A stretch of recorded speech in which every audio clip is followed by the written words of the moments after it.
Pemirsa, sebelumnya bahwa Presiden Trump mengenakan tarif impor 32% bagi Indonesia. Dan Presiden Amerika Serikat Donald Trump melalui media sosialnya menyampaikan bahwa dirinya melakukan perbincangan dengan Presiden Prabowo Subianto dan telah mencapai kesepakatan atas pengenaan tarif yang semula yakni 32%, kini turun menjadi 19%.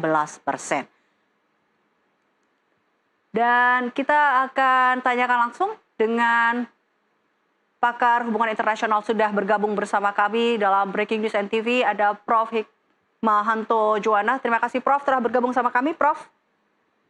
Terima kasih. Baik, Prof, ini kalau Anda sendiri melihat atau dari catatan Anda, dari pandangan Anda terkait dengan pernyataan yang kita baca sama-sama di media sosial dari Presiden AS, yakni Donald Trump, terkait dengan kesepakatan ini, seperti apa, Prof? Ya, pertama adalah memang kalau kita lihat dari tarif yang dikenakan di awal yaitu 32%, bahkan ini April ya 32%, sekarang bulan Juli pengenaannya menjadi 19%. Tentu ini merupakan suatu capaian yang sangat luar biasa. Karena saya lihat Vietnam mereka hanya berhasil sampai dengan 20%. Jadi beda dengan kita 1% dengan Vietnam kalau kita bandingkan. Sementara saya lihat Malaysia kita masih unggul karena Amerika Serikat masih mengenakan 25%. Nah, cuma hanya saja yang jadi permasalahan itu adalah dari Amerika Serikat ketika ada produk-produk dari Amerika Serikat masuk ke Indonesia, maka tarifnya harus 0%, tidak boleh sangat rendah sekali, bahkan tidak ada tarif sama sekali. Dan Vietnam melakukan hal yang sama sebenarnya. Nah, pertanyaannya bagi kita adalah terkait dengan produk-produk pertanian, itu di dalam penyampaian banyak produk pertanian dari Amerika Serikat yang bisa masuk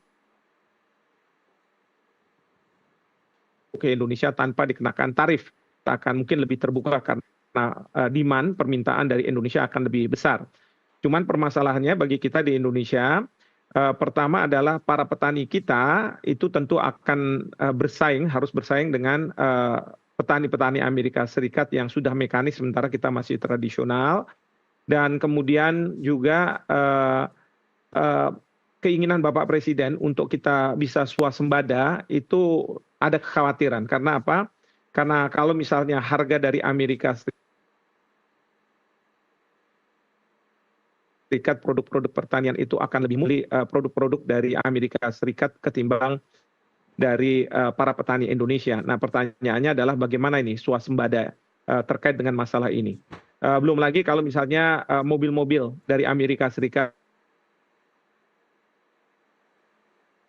karena banyak nih kelas menengah ke atas Indonesia yang menyukai mobil-mobil yang fully built up, ya. Itu berarti bahwa di Indonesia harus membuat pabrik ya yang menyerap tenaga kerja Indonesia, karena dari Amerika Serikat bisa langsung melayani konsumen-konsumen Indonesia dengan harga yang murah. Nah, kekhawatiran kita adalah negara-negara lain yang menjadi pesaing dari Amerika Serikat, khususnya Baik, Prof. seperti Tapi Cina, kalau mobil itu Jepang, lalu Uni Eropa, mereka akan mengatakan kita minta diperlakukan hal yang sama. Ya, baik. diperlakukan hal yang sama sehingga pangsa pasar kita akan terbuka bagi semua negara. Yang kita khawatirkan adalah apakah para pelaku usaha hadapi serangan atau serbuan barang-barang dari luar negeri, dan tentu yang kita harus pikirkan adalah bagaimana lapangan pekerjaan bagi rakyat Indonesia, seperti itu. Baik, Prof, ini tapi kalau kita lihat, ini seperti tadi yang Anda katakan, ini bisa dikatakan patut diapresiasi karena tadi dengan negosiasi yang bisa dikatakan berhasil bila dibandingkan dengan Vietnam yang hanya mendapat 20%, kita bisa 19%, walaupun dengan syarat. Tapi Anda melihat adakah memang ini menjadi salah satu bukti bahwa adanya hubungan baik antara Indonesia dan juga Amerika Serikat, seperti itu, Prof? Ya, mungkin juga seperti itu karena saya lihat di dalam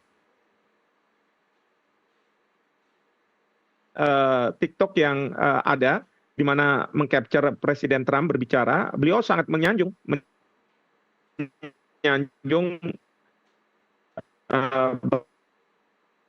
Bapak Presiden kita Indonesia yang mau sampai turun ke bawah. Mereka biasanya melawan ya, kayak Cina mungkin negara-negara lain. Nah, tetapi bagi kita Indonesia, kita sudah hadir di sana, berarti diapresiasi oleh Presiden Trump ya.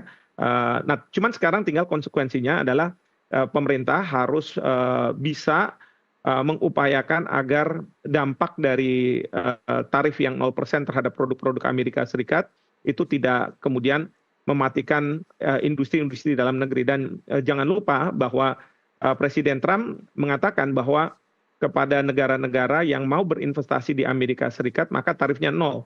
Jadi kalau mereka melihat Indonesia sebagai pangsa pasar, bukannya tidak mungkin negara-negara ini akan berinvestasi ke Amerika Serikat, membuka lapangan pekerjaan Amerika Serikat untuk memasukkan produk-produknya ke Indonesia nantinya. Baik, Prof. Terima kasih sebelumnya telah bergabung bersama kami dan kita harapkan bahwa ini juga bisa menjadi tadi dapat solusi tentunya kedua belah pihak terkait dengan hal ini dan memanfaatkan tadi 19% ini. Terima kasih Prof. Hikmahanto Juwana telah bergabung bersama kami dalam Breaking News NTV.